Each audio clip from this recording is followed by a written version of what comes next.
Welcome back to Between the Before and After, a podcast about the stories that shape us. I'm your host, Coach John McLaren, and each episode I bring you an inspiring guest with a moving story that shines a light on the power of the human spirit. I'm excited to share this story with you, so let's dive in. All right, coming at you from Red Deer, Alberta. I don't know how many of my listeners actually know that's where I live, or the city I live in, but I have a special guest today. Well, every guest is a special guest, and I'm always excited. But coming from the island of Maui in the middle of the Pacific Ocean, I've got with me Jeffrey Blake, or Coach GB. How you doing, Jeff? I'm wonderful. Thank you for having me. Yeah, a little earlier in the morning for you than for me, but you said you're 2 coffees deep, so that means you should be Yes. well and truly prepared for having a great chat today about your very unique life story. Yes, I'm ready for it. Ready to dive into anything. I've got my dog dad mug. Part of my identity is being a good dog dad, and I'm ready to go.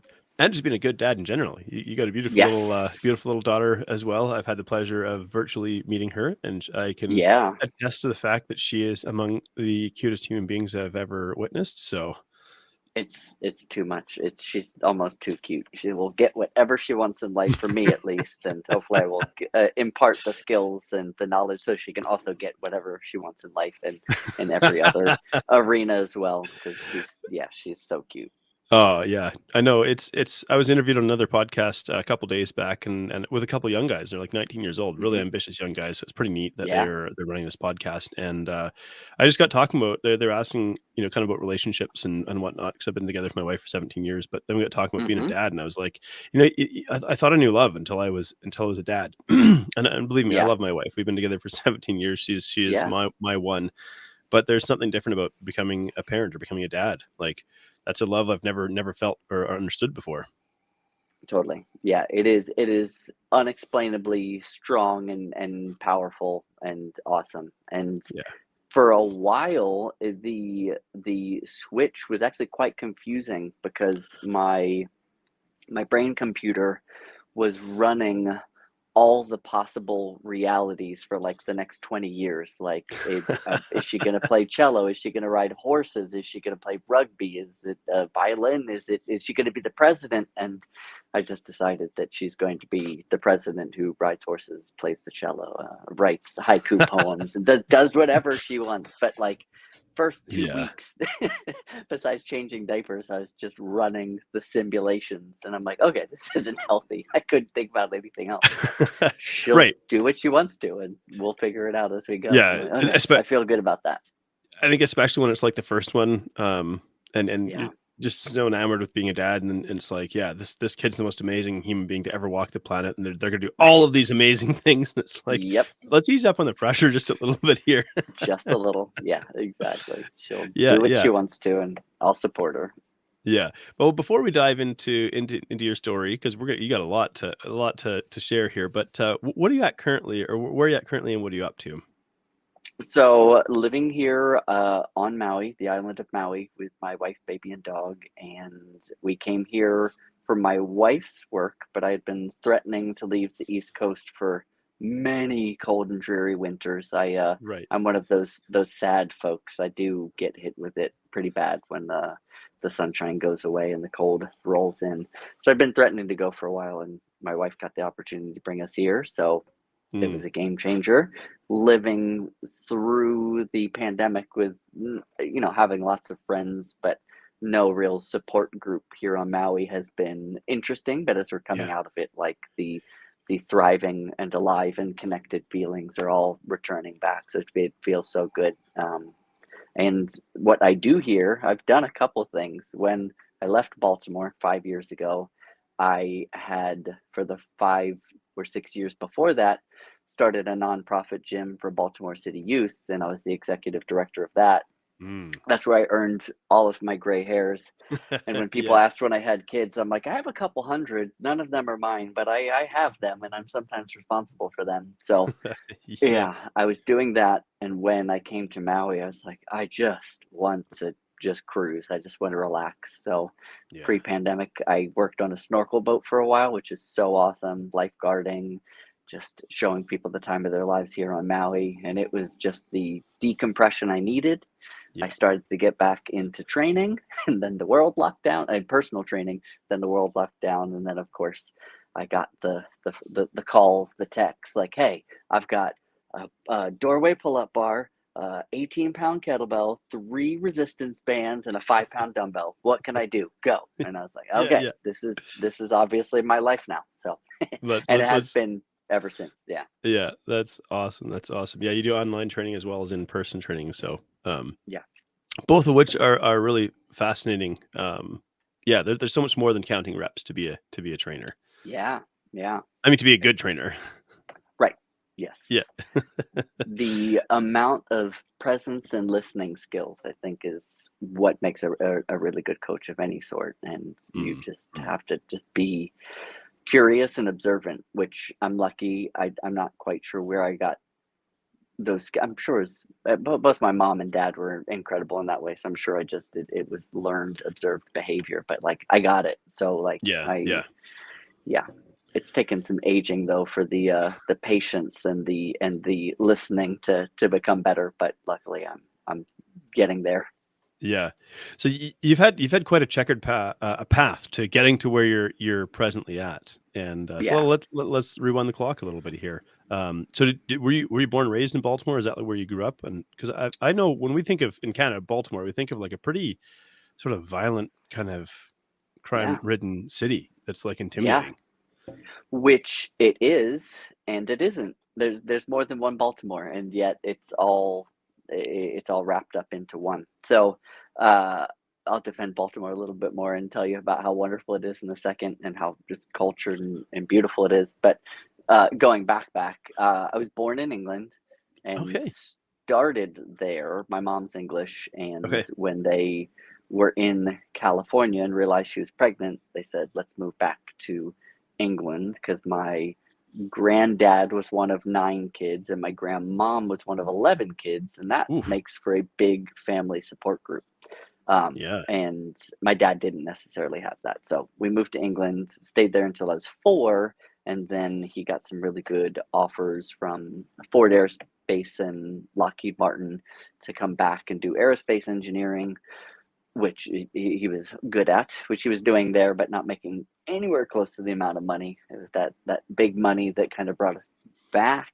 We lived in Maryland because it was close to Baltimore and Washington, D.C., but I grew up in a very rural town called Sykesville, which now like wins awards for like, America's cutest small town America kind of thing. Right. Yeah. Which doesn't mean it's great to grow up in. It just means it's quaint and cute and has, flower boxes lining the roads when you drive through. But right. That's but when part you're of a the kid checkered past. Yeah. Growing, I grew up in a small town as well, and it's like maybe it's cute for like city folks to like come to like the little town where it feels like you get to get away from the hustle and the bustle of the city. But when you grow up there, you're like, man, there's nothing to do here. But get into trouble, basically.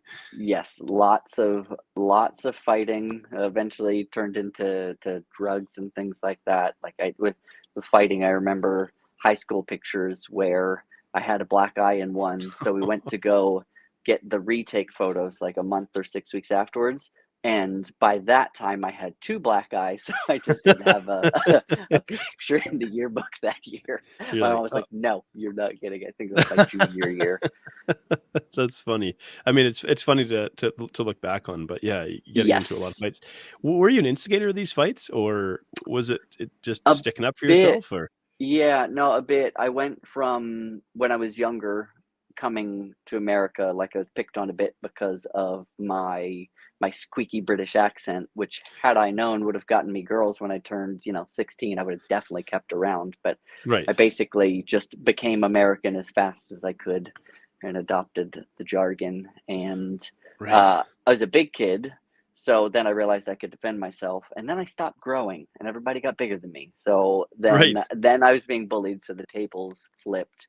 And then at that point, I just became so aggressive as like a defense mechanism. Like, you can't hurt me because I will do something first, like a very hyper vigilant state. And I I still have traces of that to this day that never come out because I can fully acknowledge them, see them coming a mile away as a trigger. But like this defense mechanism did technically serve me well, but in later parts of my life didn't at all, because it's just not Yeah. who I am, you know? Isn't that fascinating though? Like how we adapt to an environment, and this need to.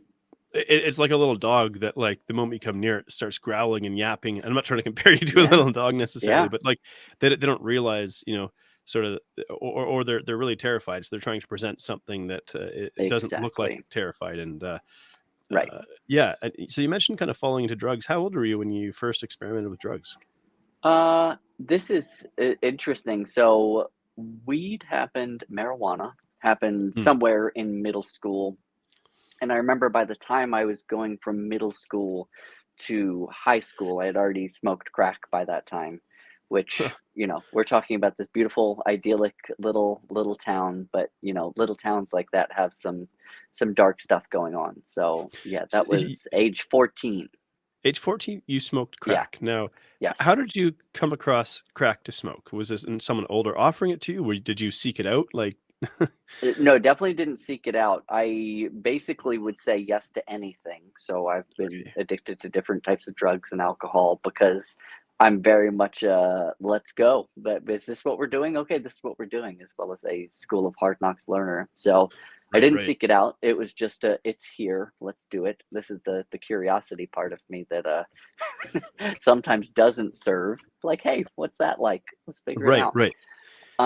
So it was I'll try not to make this too loopy, but Yeah. it was a guy named Eric, no last name needed, and he had family that lived in the city, so he got it and brought it back. Okay. And I'll try and make this as short as I can. Later on at MissionFit, I met a kid named EJ who had these beautiful bright blue eyes, and he was just just inquisitive kid, had some learning issues. I just took to like wanting to help him instantly. And what I figured out later on is this young kid whose dad was in jail was Eric Jr. And I was coaching the kid of the guy that I smoked crack with back in 1993 or something like that. And it just took Wow. things full turn, and I was just I'm getting goosebumps right now. I was just shook by it, like, because I had taken a very different path. I had hit rock Yeah. bottom and came out of it in the bounciest ways. I say, like, I don't think rock bottom is the worst thing to hit, because I always tell people it's pretty darn bouncy. Like everything after that is going to have a comparison of feeling up. So if you Right. hit it hard enough, like you can make some great progress, which I did.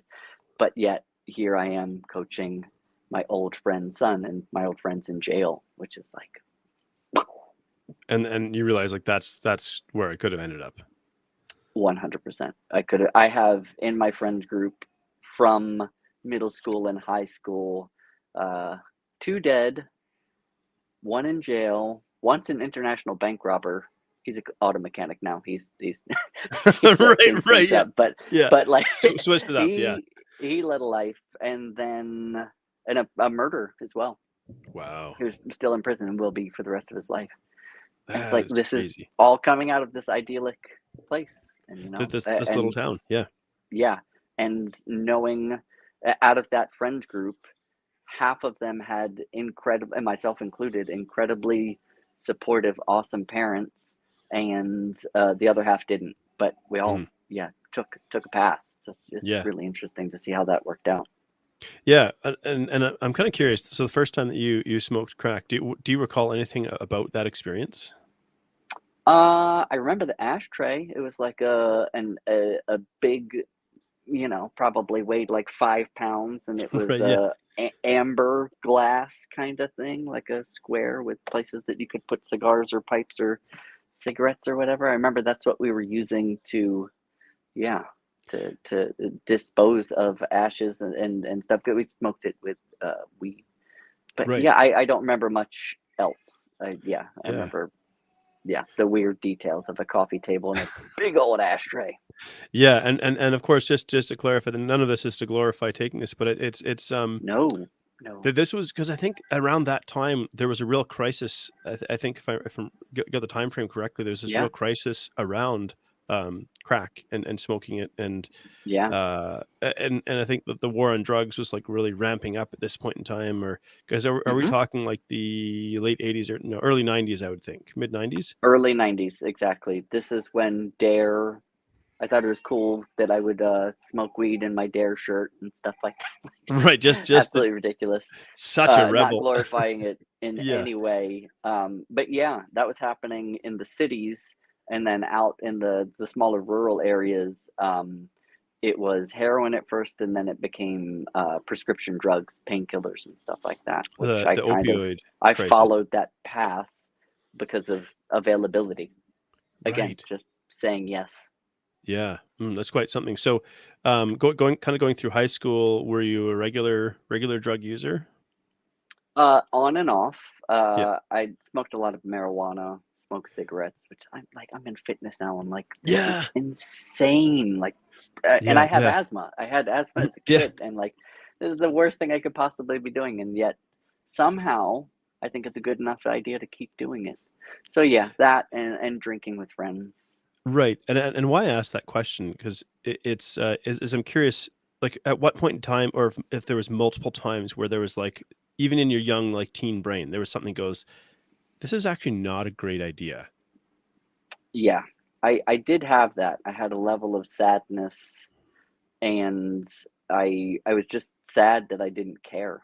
Like, I just didn't. At different phases of my life, I had resigned to the fact that I was probably going to die because of my actions, and just numb to it. And Wow. this came, like, the launch point of this is not just the availability. Like, obviously there must be a pain point in most people's lives to, use these mind altering, body altering substances to Mm. numb some pain. And that was mostly coming from the fact that I'd gone from being a great student because of my creativity and my quick wit to becoming a terrible student because of my ADHD and easy distractibility and not being able to sit still in a desk. So I go from being in like gifted and talented programs and Mhm. extended enrichment programs, different languages and everything like that, now to special education. And that's a pretty big blow, because as Right. yeah, 'Cause identity wise, your identity has been switched without your permission. You're like, but wait, what? that's a really profound thing to say, and I'm just Yeah, thinking like, yeah, as like a young person's youth, like having that switched, you're no longer gifted because people didn't know, and how do we navigate? How do we work with somebody like this to foster all this greatness that's in you, and you're doing amazing yeah, work now, but yeah, but back then it wasn't. It was like, no, you're not fitting into this mold, and we're gonna jam you into this mold whether you like it or not. exactly. Yeah, and I'm the square peg all day Yeah. long. I'm not going into that round or triangular or star shaped hole. Like, it's just not happening. And yeah, that was tough. Around the same time, in middle school specifically, I my dad got diagnosed with a brain tumor, and Mm, then during his first surgery for a brain tumor, our house got struck by lightning and burned down while we were at the hospital visiting him. Which, yeah. blessing, we weren't in the house fire, but Yeah. that wasn't helpful Well, to that's my incredibly traumatic because, yeah, like, when you think about, like, losing everything, like, everything that's connected yeah, to, like, security, roots, a sense of belonging, a sense of safety yes, in the home, like, it's just taken yeah, away from you, all the while, you're now dealing with, like, your dad having brain cancer. yeah, How old were yeah. you when he was diagnosed? That must have been 12. Okay, and Yeah, did that play into your sort of descent, like, into, like, not caring and experimenting with drugs and things like that? yeah, totally. Like, Yeah. yeah, my dad was awesome, Boy Scout leader. He did have his flaws. I've actually walked an awfully similar path to him because he had addiction issues and things like that. And when I was younger, elementary school, he wasn't as present because of alcoholism. Mhm. But then he got sober and was around more and more present, and I loved it. Ate it up. We camped all the time. We did all kinds of Amazing. woodworking stuff and fun stuff. Yeah. Yeah. And your dad passed. How old were you when he passed away? I'd have been 13, I think. I've never been really good with time, but and timeline, but I'd have been in 7th grade. Yeah. Yeah. Wow. And how did your classmates sort of react to that, and whatnot, like your sort of surrounding friend environment? Yeah, some were incredibly supportive, and others were supportive for a day or two, and then everything went back to normal because we're all just living our lives. Yeah. Some others were kind of cruel. They were more peers, not friends, but they were in that friend group. But my dear friend Jay, who has unfortunately passed away, he he came to my defense and beat the other guy up. So I was like, okay, I feel better. He got what he needed to get. Yeah. That's there's some there's ups and downs of like being in the 90s. I think like high school fights were different back then to nowadays. So like there was no social media element of it and stuff. No. And so it was like you get into a fight, and once the guy hit the ground, it was like, hey, we're done. I won. It's over. Yeah. It wasn't. And sometimes even like later that day, you would like shake hands and be like, yeah, you got me that time. Yeah. Totally. Yeah, it wasn't malicious. As funny as that sounds, we beat the crap out of each other, and it wasn't malicious. It was just what we did, and I don't think it's a way to solve problems like we used to. Right. I don't. There's a lot of things I'm like, man, that violence is just not the answer to anything, and but we use it as such, and it's generally because we don't have good communication or coping skills in any other way. So we're like, okay, this is going to work. This is my tool. This is my blunt object to this is we're going to communicate that you shouldn't behave like that. Yeah, some of my best friends I fought with that we walked to and from middle school, when we'd always just get in scraps on the way, and it was just okay. Yeah, it was kind of how you socialized. At what point, after you graduated high school, like were you still battling addictions at that point? I was, graduated high school, battling addiction.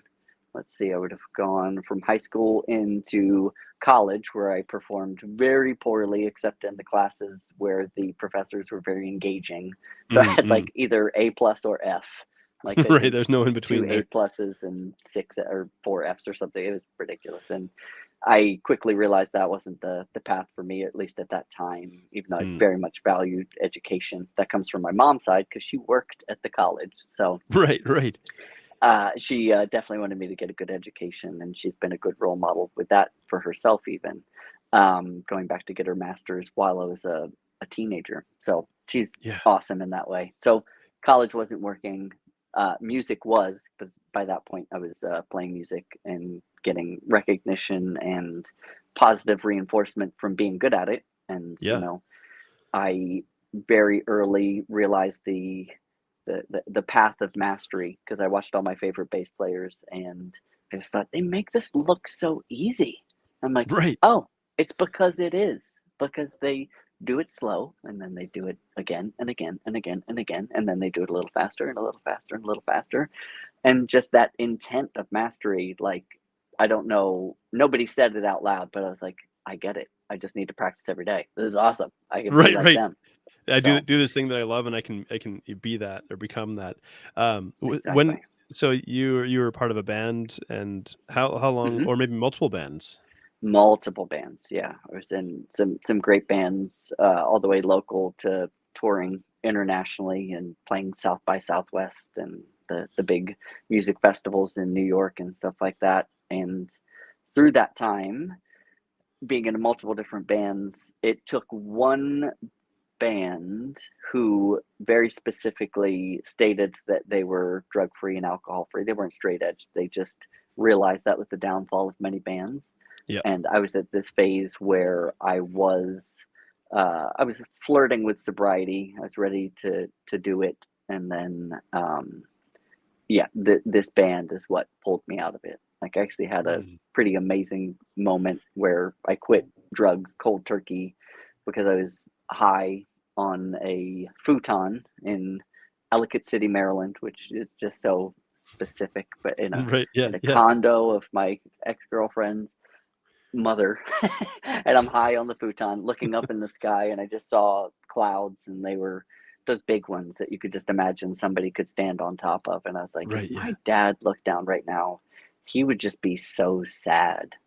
And like my dad's sadness, like that idea of my dad's sadness was powerful enough for me to quit that day. And I quit Yeah. cold turkey and quickly thereafter joined this band. And yeah, we took a good run at it. It was one of the ones that did better. And yeah, just essentially, and I know this now by uh, studying my own behavior, I became addicted to music and becoming Right. successful.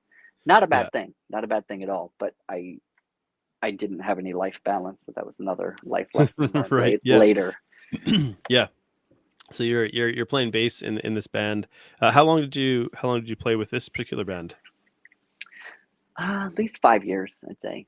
Yeah, Okay. good amount Yeah. of time. Yeah, they got signed on, and I say we got signed, but I was on the way out to another band by that point. So I got to hear my songs and my bass lines played on somebody else's record, and I was like, that's bittersweet, but that's kind of cool. But Right. I was already kind of on the way out, so it was. What prompted you to be on the way out after 5 years It playing with this band? it was personalities.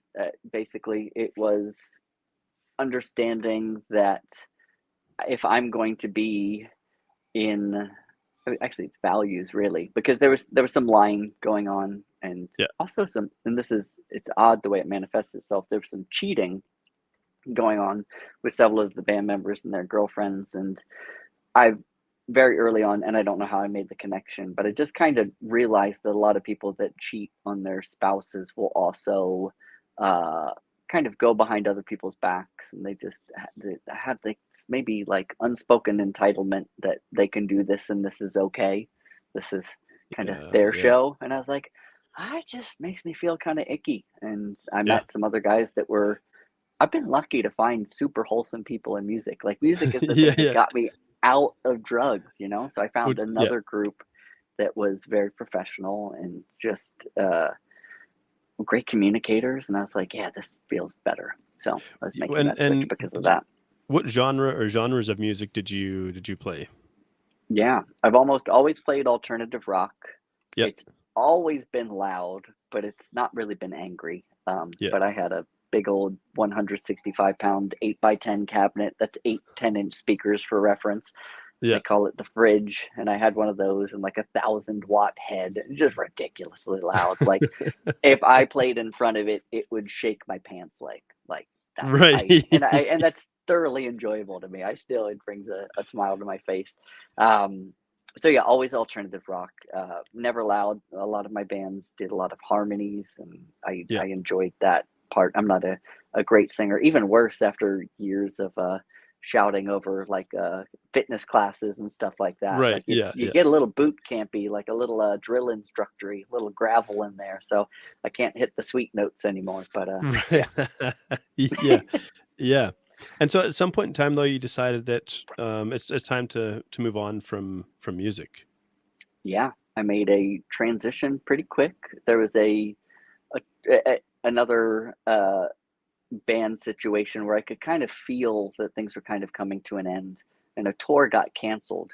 And with my state of living at that time, I was basically just living on couches, doing whatever I could to get by, working odd jobs, which is why I've, done glass and mirror fabrication. I've done stonemasonry. I've been a tree worker, like anything Right. where a Yeah. job would take me and I could work 8 to 12 hours and get paid cash. Like I'd take it and I'd do it the best I could so I could continue doing this music thing. So I had been doing that. The tour gets canceled.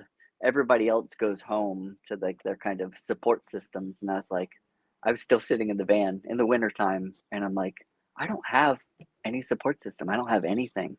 Very shortly after, a friend who is a bar owner was also a Krav Maga instructor.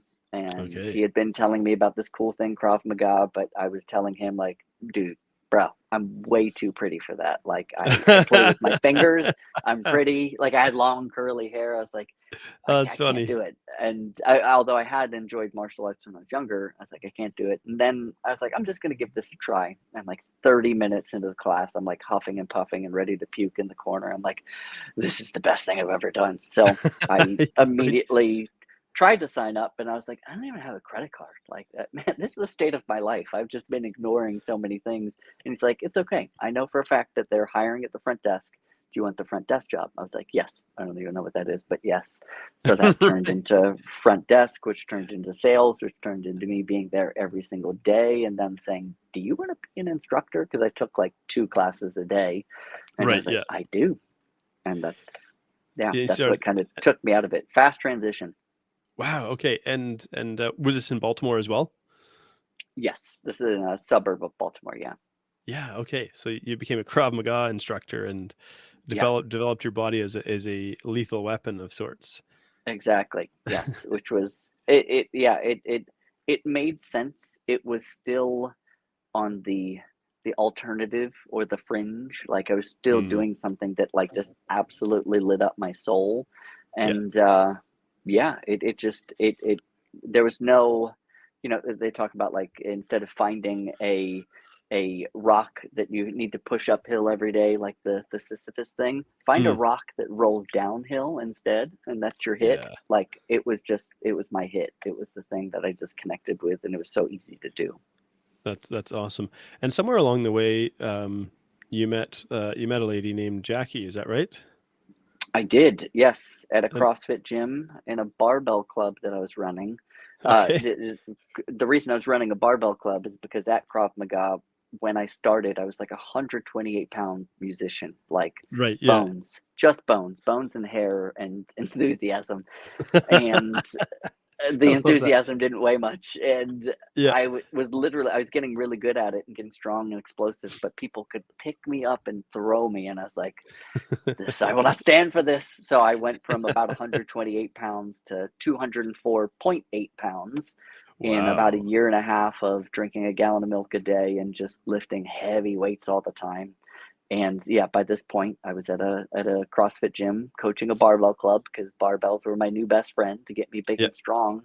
And I meet this Jackie, and she's cool, and she'll remind me and anybody else that I met her once and I forgot. And then I reintroduced myself again like 6 weeks later, and I was like, oh, she's like, yeah, we already met. And I was like, oh, I forgot. So I obviously was not romantically interested in her.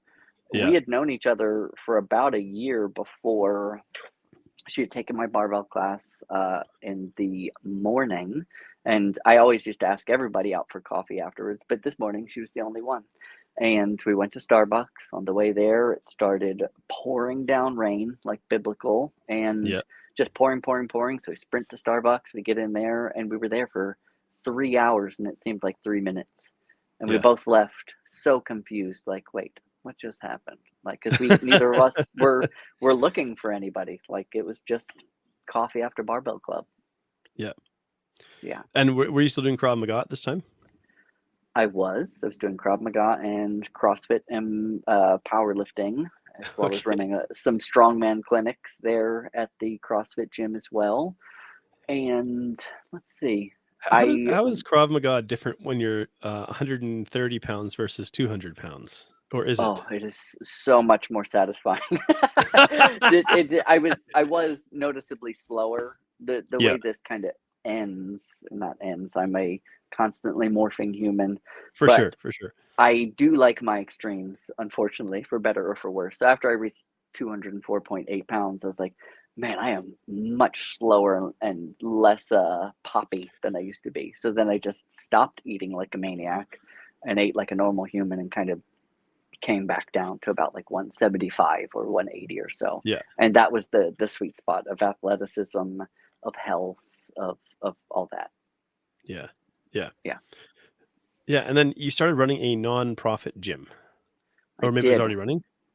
No, I started it with so the CrossFit gym I was working at was a very nice, we'll call it a bougie fancy gym. It was great, and a lot of the people there, I just felt so fortunate to be in rooms with them. Like here I am, an ex-addict, and I'm here with people that are, you know, work at Johns Hopkins and these prestigious law firms, and doctors, and I'm like, it feels amazing to be here with these people. Like I got some imposter syndrome, but I feel I've earned it. Like they find value in what I have to give to them, and I will ask them a million questions every single day. Yeah. So one of the ladies there, she had been a lawyer but stopped doing it because she's not the argumentative, confrontational type, and she was just not a just. She was a mom, but at that point she was just a mom who was supporting her kids from afar because they'd gone to college, so she had a lot of Mm-mm. time. And she said, "Hey, I'm thinking about starting a nonprofit gym." And she said, "I don't know how to do it." And I was like, "I don't know either, but I'm in." And she said, "Do you want to coach like one class a week?" And I said, "Yep."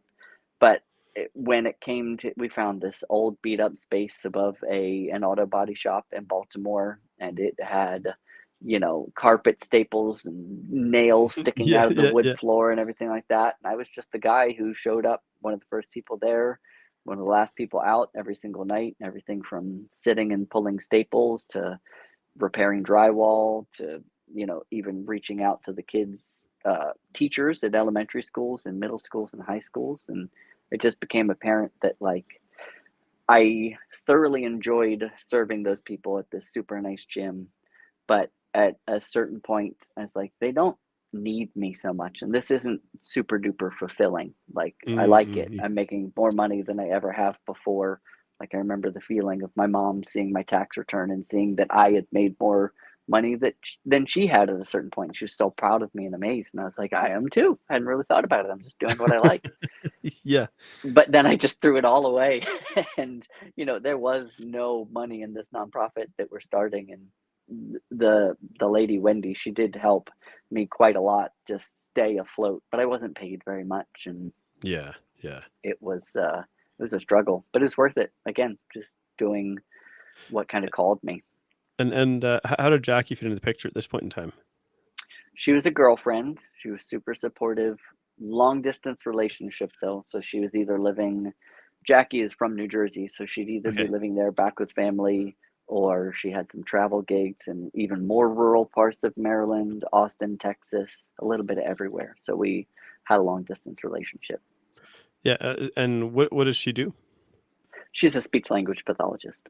Oh, okay. Very cool. Yeah, That is yeah, fascinating. working mostly at skilled nursing facilities, and now she does home health. So it's more, you know, it's a big field, but she's more with people with traumatic brain injuries and things like that, Mm. strokes and stuff like that, coming Learning back how and to re-speak and whatnot. yeah, recovering quality of life and everything. Mm, mm. And so somewhere along the way, you decided this is the woman for you. When I did that? did. When did things click for that? She moved to Maui, I guess, at the beginning of 2018. I moved in the beginning of 2019. And on one of my vacations here to visit her, I proposed at that time, and she said yes.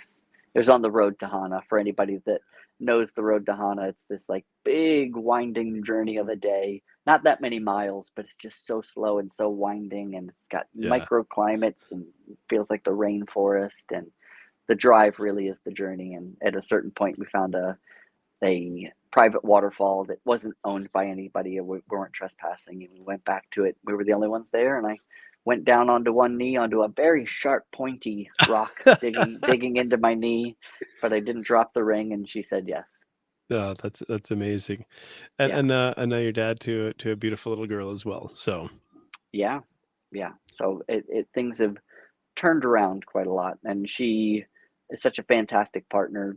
We balance other out quite well, because I mean, she, when it comes to some of the things she helps her clients do just with cognitive function, like sometimes she's great with reminding me to just do my schedule this way that helps me connect the blocks and everything like that. yeah, And no it's just kidding. we support each other well. We love adventuring and traveling together. That's absolutely amazing. And so if people, I mean, and so now you're continuing in the world of fitness and helping people, and Yeah. you're Coach GB to a lot of people. Hmm. Um, if people want to connect with you, like, man, you've got a heck of a story. Which, by the way, I'm just going to say you should probably write a book at some point in time, because I've considered it. Yeah. it's the thing to do. But and it might be a challenge, given the way that your brain functions and whatnot. Yeah. So maybe you would just like dictate the book and then send like a rough manuscript off to an editor to tidy up or something Totally. like that. Yeah. Yeah. Just start rambling stories, I have done a little bit of a framework. A therapist actually asked me to, because it just helped me put together a little bit more of why I am who I am. So I started putting together a little bit of a framework. But I'll tell you that I do have some learning disabilities, like dysgraphia and everything like that. But for anybody out there listening who struggles with something like that, we have tech at our fingertips right now that can help so much. So Yeah. I'm terrible with grammar. I don't remember the rules. I don't necessarily understand the rules. I could learn them one day and they just don't stick. They don't Yeah. stick at all. I as you can see, conversationally makes no difference whatsoever. You'd have no idea. But when it comes to writing, I'm like, I don't know why that goes there, and I don't know, Right. so Right. Grammarly, which is free, there's a paid version as well. Like in, I think 2021, I think I wrote over 1 million words or maybe it Wow. was collective over since I got Grammarly. But I was like, here's this kid that thought he couldn't write, and I just started and found tools Yeah. that help me. So I'm not a great writer, but I thoroughly enjoy it, and I can edit down to something readable and connectable. So anybody out there that maybe has a self-fulfilling narrative or a story that isn't serving them, there's a lot of tools out there. I Yeah. just love everybody to know that.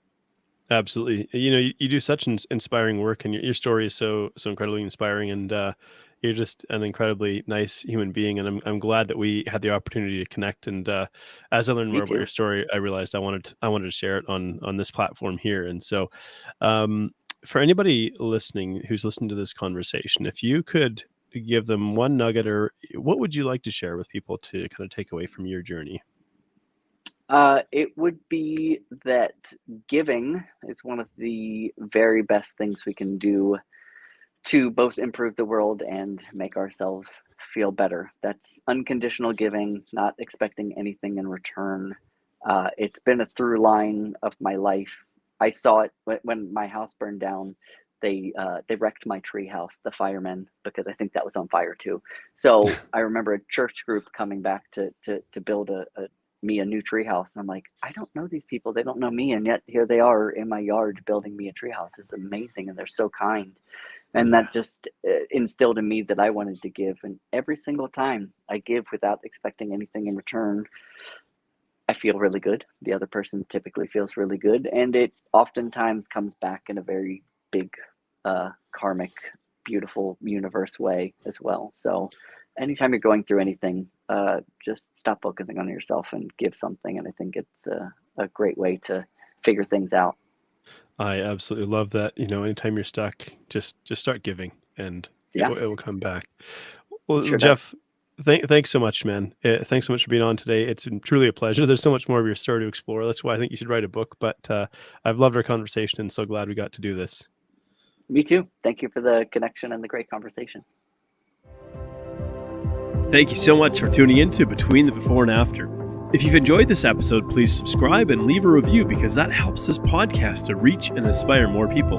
I love exploring the stories that take place between the before and after, the powerful experiences that shape who we become, and I love human potential. I love the possibilities that lie within us.